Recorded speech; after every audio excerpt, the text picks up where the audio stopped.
This town needs an enema. Folks, I'm about to show you an entire town that fucked around and find out, because leave it to MAGA to shoot themselves in the neck while stepping on a rake and getting their faces eaten by the very leopards that they voted for, all at the same time. It takes real talent to be this stupid, and yet here's an entire town of savants. This is the small town of Coldwater, Kansas, and they are stuck in limbo after realizing that not only is their Republican mayor not a citizen, but he also voted illegally and is now being deported. Folks, it's a real, well, what did you expect moment. Well, what did you expect in an opera? A happy ending? If you want to support our team at Really American, you can subscribe here on YouTube and on Substack at the link below. All right, let's get right into it. Turns out, despite whining and screaming about voter fraud since 2020 and kicking their feet crying about illegal immigration since well before I was born, MAGA was happy to vote for an immigrant who voted illegally, as long as he voted for Trump, of course, because it turns out MAGA agrees that a person's immigration status doesn't determine their ability to be a beloved member of the community, or even literally elected as leader. But unfortunately for Joe Ceballos, the mayor of Coldwater, the Kansas MAGA Attorney General is following Trump's orders of scrubbing through years of voter rolls looking for fraud. The mayor of a small town in rural Kansas is facing criminal charges for allegedly voting as a non-citizen. State leaders say Coldwater Mayor Jose Ceballos committed fraud by voting in several elections dating back to 2022. Now, this comes just days after Ceballos won nearly 83% of the vote for a second term as the mayor of Coldwater. Let's bring in CBS News correspondent Ian Lee. He joins us live. Ian, describe what happened and how big of a problem is non-citizens voting in Kansas? Hi, Elizabeth. Yeah, so Ceballos voted, as you pointed out, in elections dating back to 2022. Now, we should note he is in the country legally. He is a legal resident, but voting is illegal, and he faces 6 felony counts, up to 68 months in prison and up to $200,000 in fines if he is found guilty. They said that a government program, a computer program, can help them go through those lists and tell if someone is someone is registered illegally or if they're not. And like I said, you know, it's not illegal to be on those lists. It's just illegal to vote. And so, as we heard, you know, they believe there could be more people out there who voted illegally, although they did not say how they learned about Ceballos, how he was voting. It was also, I should also note that being mayor is also illegal. You have to be a U.S. citizen to hold state office in Kansas, but that is not a criminal offense. That will be up to the town to decide what happens going forward. But state officials in Kansas say this is just the beginning. They got 10 years of voter registration to go through to look for if anyone shouldn't be there. Elizabeth? This article from the Kansas Reflector by Clay Wirestone expertly lays out the hypocrisy coming from this town. So I just wanted to highlight his excellent writing for a while. Here's the headline: a Kansas town chose cruelty. Now it mourns as the mayor faces voter fraud charge and deportation. Coldwater residents have learned a valuable lesson. Actions have consequences. Their town's mayor, Joe Ceballos, has been charged with felony voter fraud by Kansas Attorney General Chris Kobach. Ceballos appears to have registered and cast ballots in multiple elections, despite not being a citizen. While you might expect townfolk to support the prosecution, that is not the situation at all. Indeed, a remarkable profile of Ceballos by veteran Kansas journalist Roy Wenzel shows a town shocked that such a good guy, he's more American than I am, a friend said, would be charged. He's a diehard Republican in a place full of them. More than 83% of Comanche County voters picked Donald Trump for the president last year.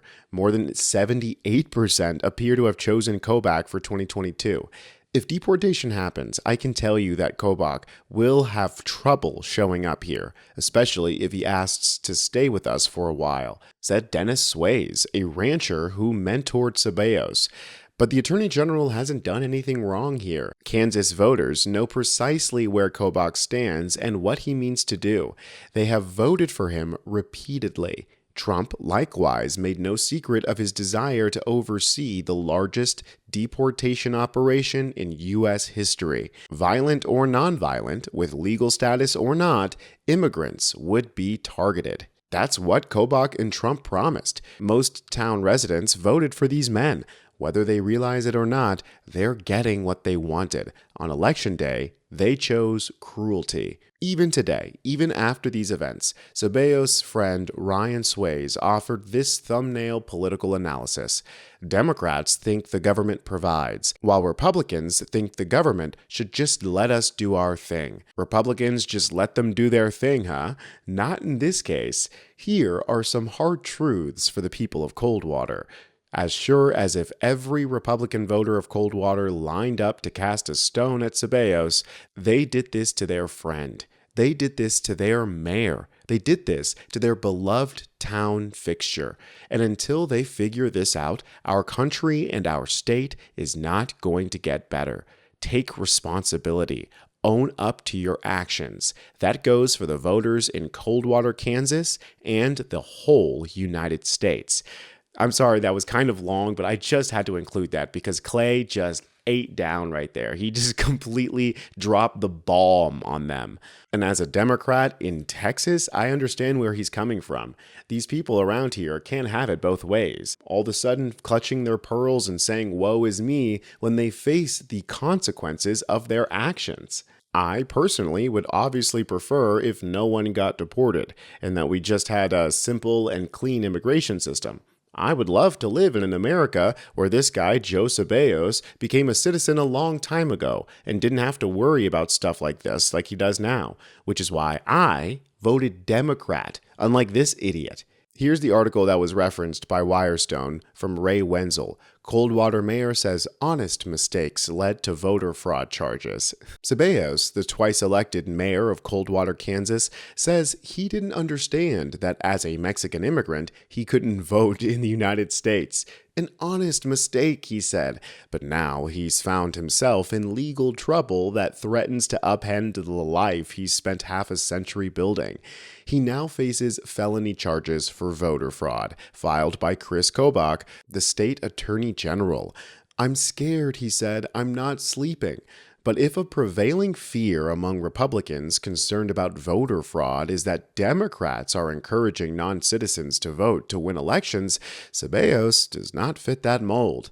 Ceballos, 54, also thinks he probably voted for Kobach all 4 times Kobach ran for state office, and he thinks he voted 3 times for President Donald J. Trump, including in the 2020 election. He thinks, rather than knows for sure, his friends say, because of a naivety that probably led to this mess.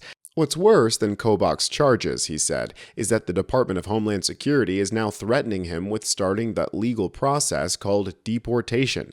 I haven't seen Mexico since I was 4, Ceballos said. I don't speak Spanish anymore. If I get deported, it would wreck my life. Now, I don't know what kind of naivety would allow somebody to vote for Trump 3 times like you're some sort of dummy who doesn't know what's going on, yet still is somehow responsible enough to become mayor. Shit, for all I know, maybe he is the smartest guy out of the 1,000 people living in Coldwater, Kansas. And it seems like despite the fact that voter fraud continues to be a very rare thing, it's always a Republican that's caught doing it. I mean, to be fair, Republicans tend to be uneducated, and civil duties and services like voting and immigration are purposefully difficult and convoluted in order to discourage participation. It's just hilarious that Republicans set the trap, and yet it's always their own people who are falling into it. Over the last decade, election law experts who have examined claims of widespread voter fraud say they have found little evidence of it, including investigations this year into non-citizen voting in Louisiana, Tennessee, and Oregon. Alan Davis, sitting on the Snappy Stop gas station in Coldwater with friends, recently said allowing non-citizens to vote would be a devastation to this country. But Ceballos probably just made a mistake. He wasn't here with a handout, Davis said. A lot of them that come today come here for the benefits they can get, for the goodies and the handouts. He wasn't that man. Sorry, I just have to pause for a second. This is always the claim that the people are coming here for the benefits, for all the goodies. And it's like, if it was true that the government was providing all of these goods and services to just random people who ask for it, why would we have a homelessness problem? Why would we have a problem with veterans getting addicted to pain pills and ending up on the streets if all of these goodies and handouts were just readily available? Sorry, it just grinds my gears that these are the people who are standing in the way of actually, people getting help because they have this fear that immigrants might be coming for goodies and handouts. Here's back to the reporting. But he isn't happy with the incursion of national politics into the affairs of his small town. He previously voted for Kobach, but probably won't again. He said, "I think somebody is probably trying to make a name for themselves as a politician." Of course, once the MAGA base gets a taste of their own medicine, they want to cry uncle. They want to cry oppression. The cruelty is reserved for someone else, they thought. Well, sorry, kiddos. The equation is very simple. The more you fuck around, the harder you find out. Folks, thanks again for supporting us here at Really American, both on YouTube and on Substack. We're almost to 1 million, and we couldn't do this without you. You, specifically. So, thank you. I'm Tony Hinderman, and I'll see you next time.